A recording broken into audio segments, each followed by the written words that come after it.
So there was a part of me that forgot that Jeffrey Wright also played Isaac in the video game. I haven't played The Last of Us 2 since it first came out, which has been several years ago.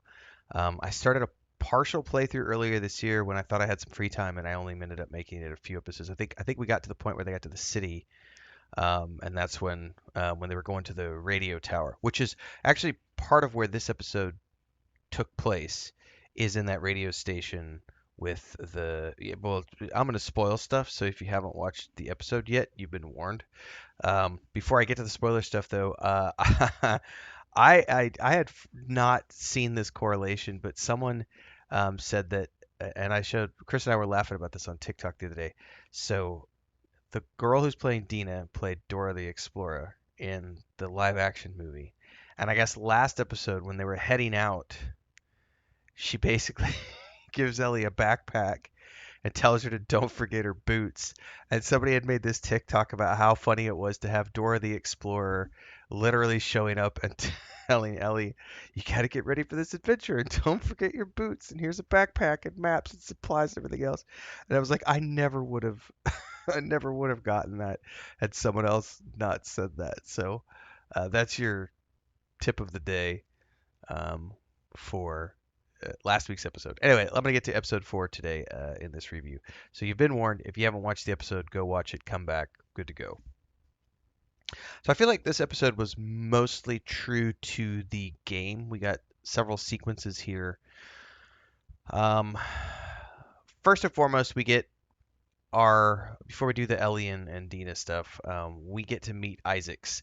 We do a flashback to 11 years ago in 2018 when he basically switches sides and chucks a couple of grenades inside of this truck full of soldiers, blows them up, and then gives this one kid a chance to come with him. And it's a poignant moment because they're in this Humvee essentially going on the street, and the soldiers inside are all young kids, and they're all joking about the voters, and they're describing this scene where one of the commanders like basically killed several of the voters for no reason, and one of the newer recruits so says, "Why do we call them voters?" And the other kids are like, "Well, who cares why we call them voters? It doesn't matter." And Isaacs is there in his outfit, and he's like, "We call them voters because we took away their right to vote, and that was just what we started calling them to mock them." And then he goes out, meets with these people who are coming out to protest, joins them, kills the soldiers, takes that one guy with him, and becomes his lieutenant. And then we flash forward to where we are in present day. There's a lot of stuff that happens in this episode with Dina and Ellie. Specifically, we get the subway sequence. We get the hotel sequence. We find out that Dina is pregnant, and Ellie reveals that she is immune.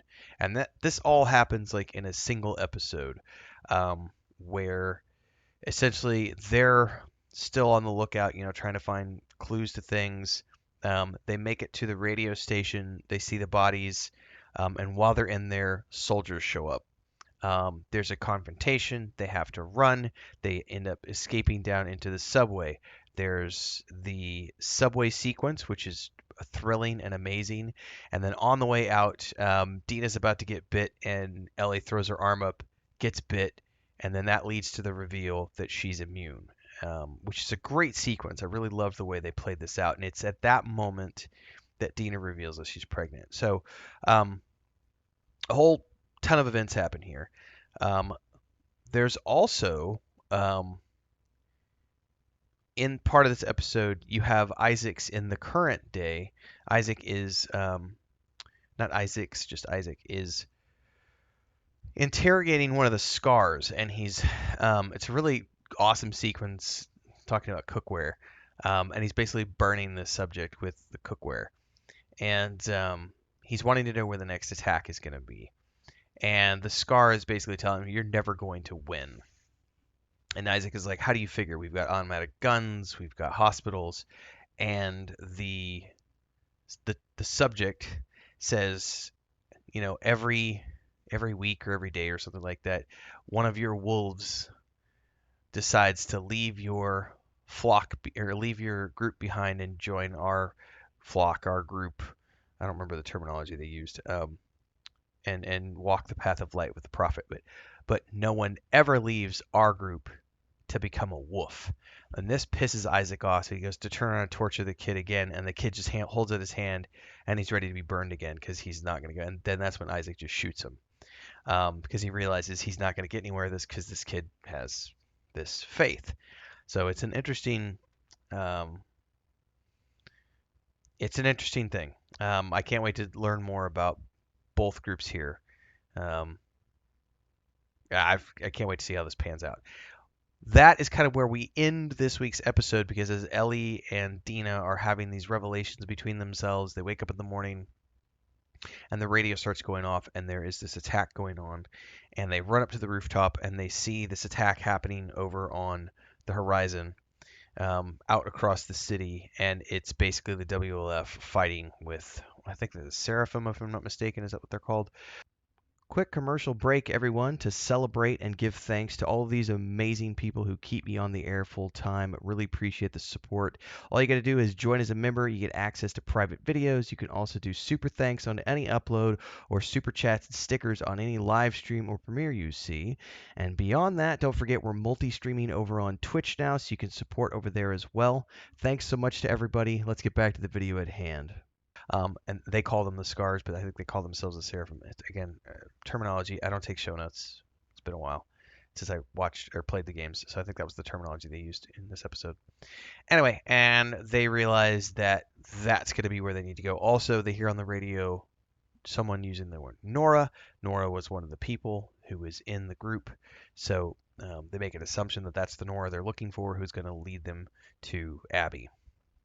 So now we have a starting point for next week's episode, which is going to be heading off through Seattle to get to this Lakeside, I think it was, or Lakeville. I don't remember exactly what the terminology, but the place that they need to go for the next episode, because that's where the WLF is going to be falling back to. So if I remember correctly in the game, this is when they have to go through Seraphim territory, but it's been a long time since I played, so I can't remember exactly what's going to take place next. I am really interested to see if we're going to get any flashback sequences with Joel, because that was a big part of the game experience. Because doesn't the dinosaur park exhibit museum thing happen in the second game? Again, it's been a while since I've played, so I don't really remember. But I do know that we're moving right along because we got so many reveals all in one episode, which was episode 4. So we're at the halfway point now, moving through to the back half of the season.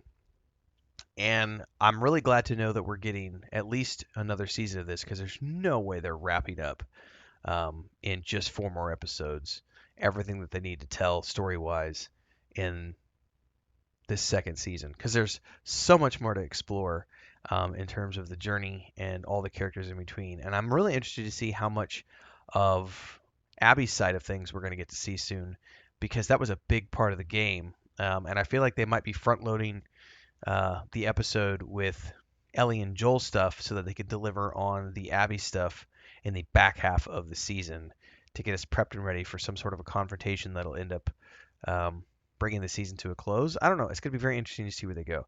Great episode. Had a great time.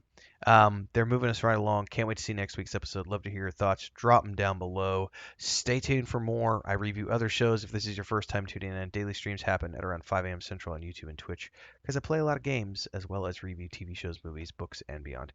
So I'll see everybody in the next one. Stay safe and don't get bit.